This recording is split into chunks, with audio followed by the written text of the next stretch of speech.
Whose camp is this anyway? You know? Whose camp is this?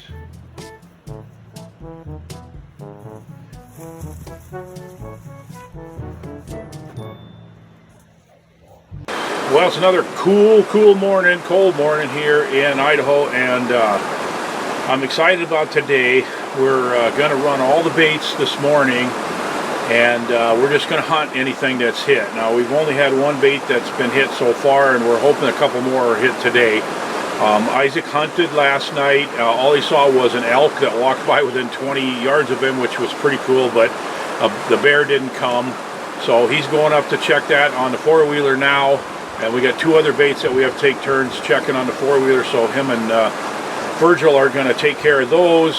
I'm going to get the baits that I can get to along the main road, and then because I'll be over halfway to the resort where I can get Wi-Fi, I'm going to call my wife while I'm down there and take a shower. It's really nice of them. They let us use a shower building there, so it'll be really good to have a hot shower.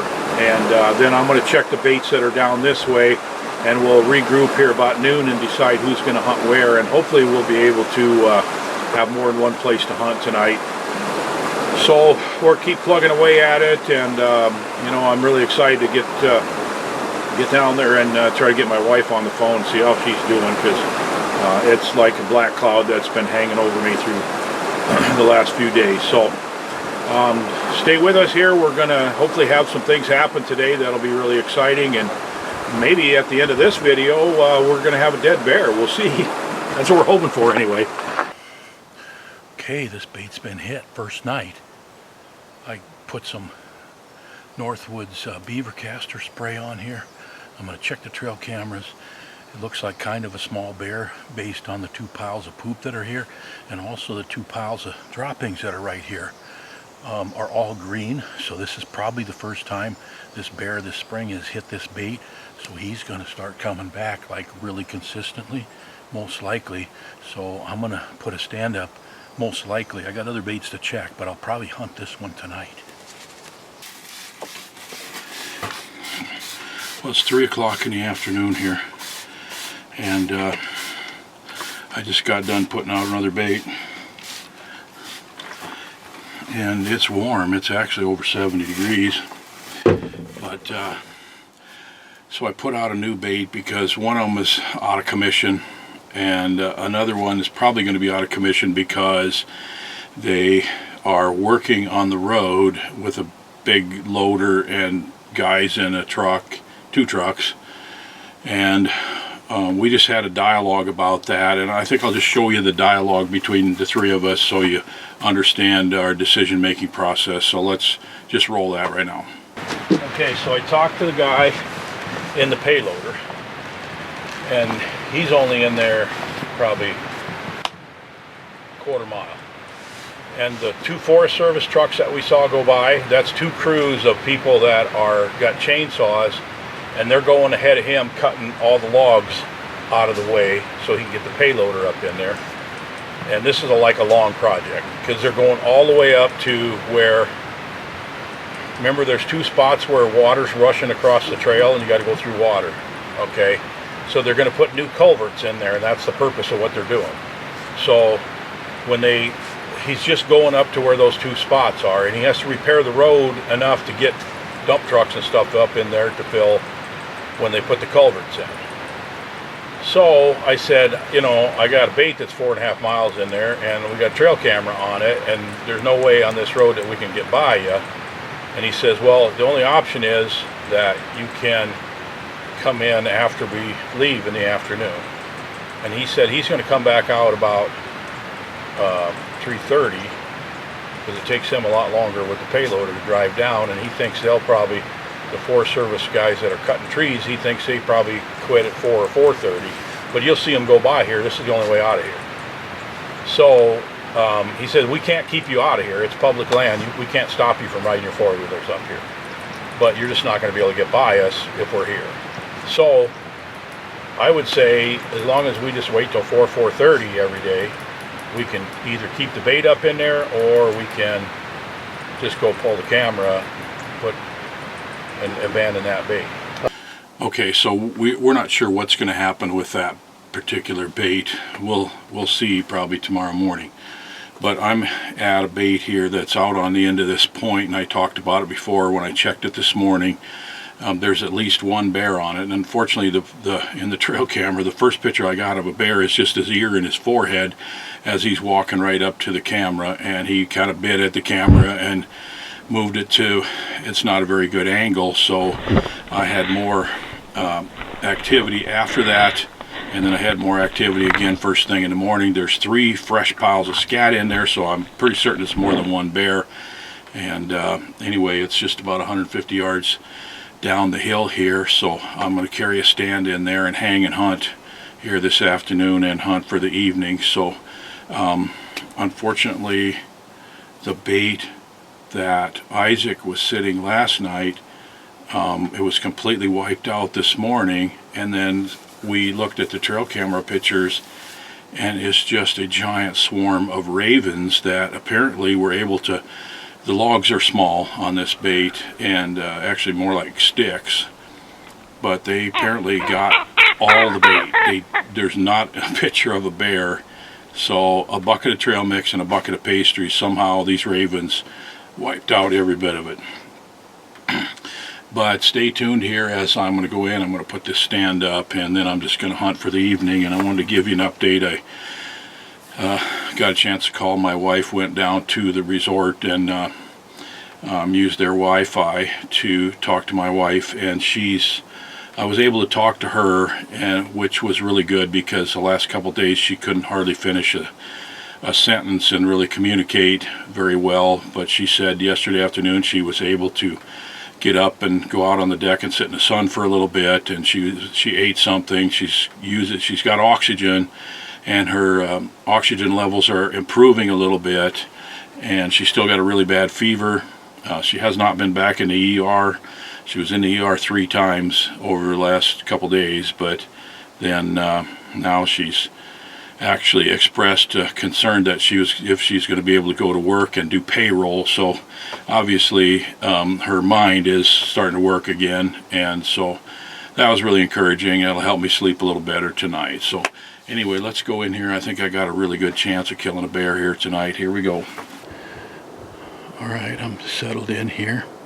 It's very, very different than any place I've hunted before. It is a long ridge that is super steep on both sides. I mean, it just drops off hundreds of feet on both sides, and that's probably where the bear is going to go if I shoot it, of course, on one side or the other. So this is a long running ridge. I don't expect a bear to come up the sides. I expect him to either come down that way or from the direction I came in up the ridge, which means if he comes across the road up there, he's going to encounter my pickup sitting there. So I'm not sure how that's going to work out, but at any rate, I'm just going to settle in here for the long haul. It's 6.5 hours, still dark, so I really don't know what to expect on this bait as far as bears. There's multiple bears for sure, because there's 4 big piles of scat, and I just put this bait out yesterday afternoon, and they just started hitting it right away. So it's in a great spot, and I fully expect to see bears tonight. And because I've only got 3 nights to hunt here in Idaho, you know, any decent bear, anything that's basically not a cub, I'm probably going to take them home with me. So I'll give you a look around here.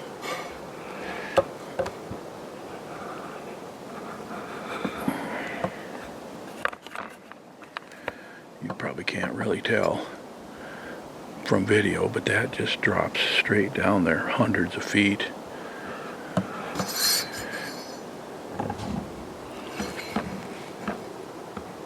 And there's the bait right down there, 18 yards away. Right down the kind of a flat spot on the ridge there. And then this all drops off over here too.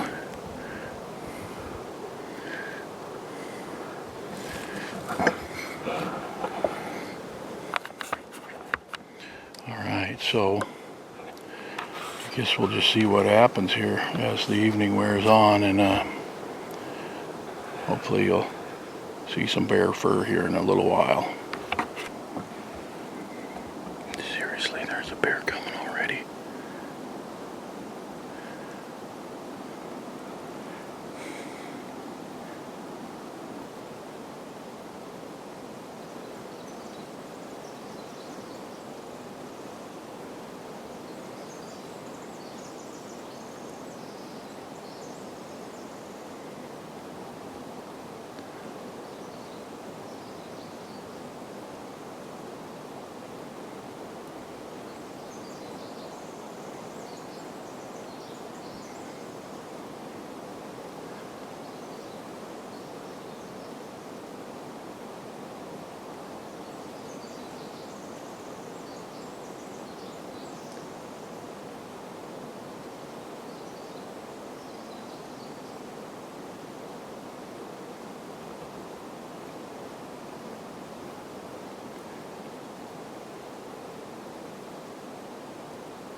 I think I hard shot him.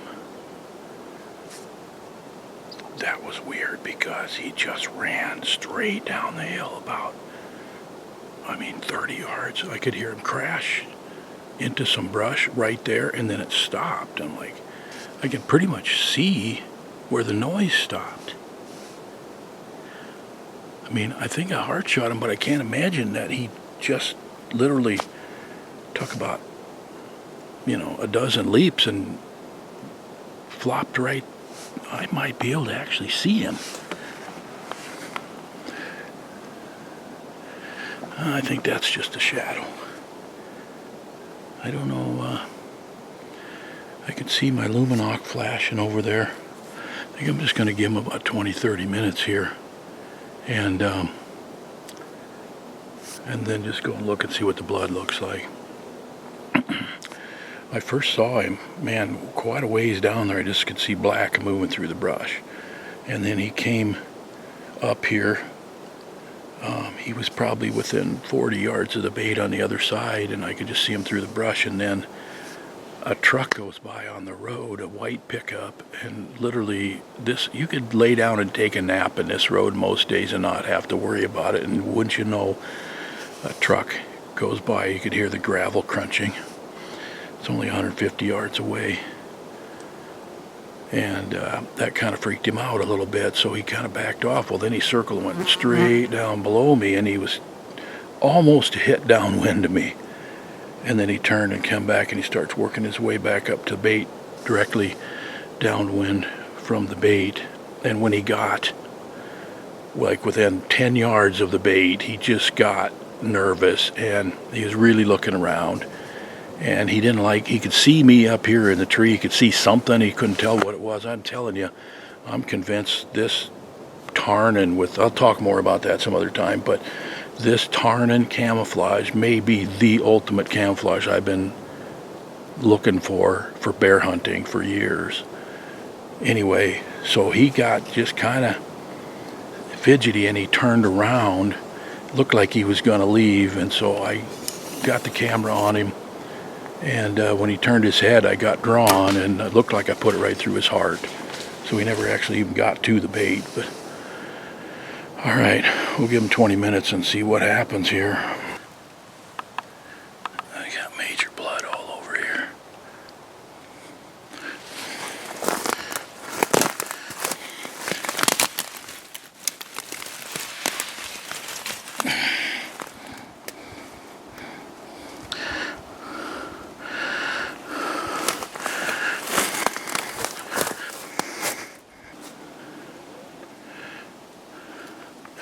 Oh, there he is.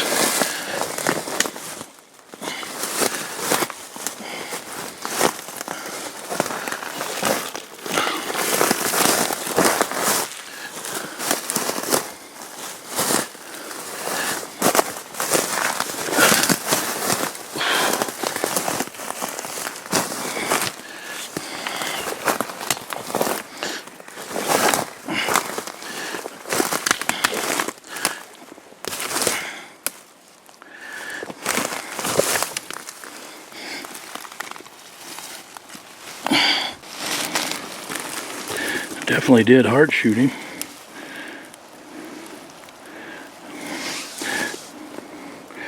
Probably a 2-year-old boar. Kind of thin. Spring bears, they can be pretty thin. This bear probably doesn't weigh 120 pounds maybe, and he's a 2-year-old male.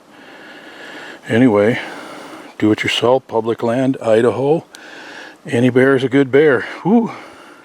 Alright, I just got back in the tree, and I mean, it's only 4 o'clock. It doesn't get dark till about 8:30. I think sunset's 8 o'clock. 30 minutes after sunset's 8:30. I just pulled the card out of the camera, so I'm going to check that. I really believe there's more bears on this bait, and I've got 2 tags. I mean, it's crazy to think I could shoot 2 in one night. Certainly never done that before, but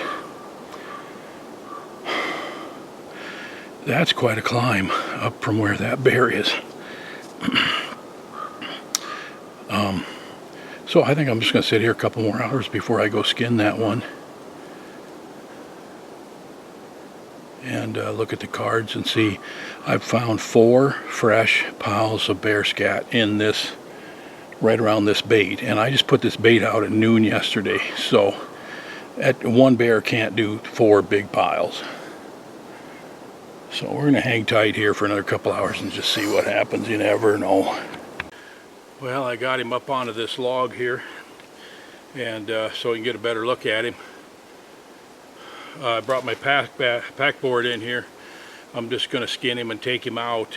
You don't have to keep the meat on bears in Idaho, and this one, he's got a really good pelt on him, but he's pretty sickly looking, and I'll probably maybe just take the loins off of him, maybe one hind quarter or something like that. And it's not the best eating bear I've ever shot by any means, and so typically I really like bear meat, and I pretty much keep and eat all the bears that I shoot, but I think this one's going to be an exception. So I sat for probably another hour and a half or so, and then I just decided I just want to get this bear skinned and get him out of here before prime time. So if there's other bears on this bait, I don't want to be banging around down in here 100 yards below the bait at prime time. So I'll try to get him out of here in an hour or so, and that'll leave 2 hours of daylight left. So if a bear comes in, we won't wreck this site. Maybe somebody else can shoot a bear off of it.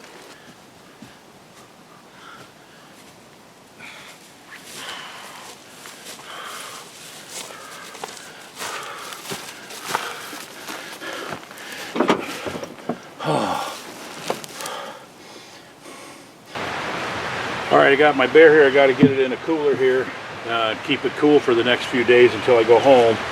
And that's one of the reasons why I really like these coolers. This is a blue cooler, which is 2 inches thick insulation, and it's actually better than a Yeti and about half the price of a Yeti.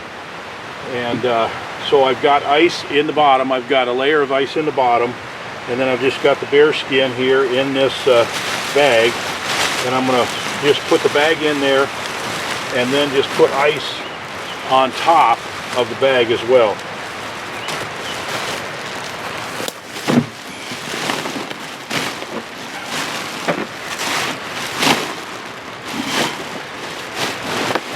I'm getting the air out, try to get it spread out good. And then I'm going to put, now this is pre-chilled, so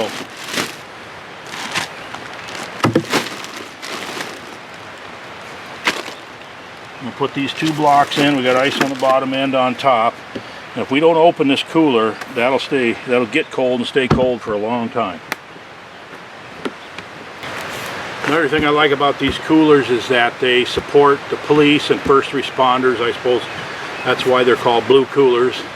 And for my followers on YouTube and all the things I do, including the email newsletter and everything that I do, they give you 5% off if you use the code that's in the description below. They'll give you 5% off plus free shipping, which is a big deal for a cooler like this. So use that code in the description below if you're interested in a really good quality cooler for a good price. So that's it for today. Thanks for joining me. We got another vlog coming tomorrow.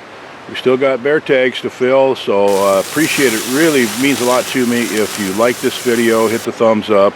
If you're not a subscriber, please do, and I really value each and every one of you that gives the positive comments and so forth. It means a lot to me, and it really helps my channel grow. So thanks a lot. We'll see you tomorrow.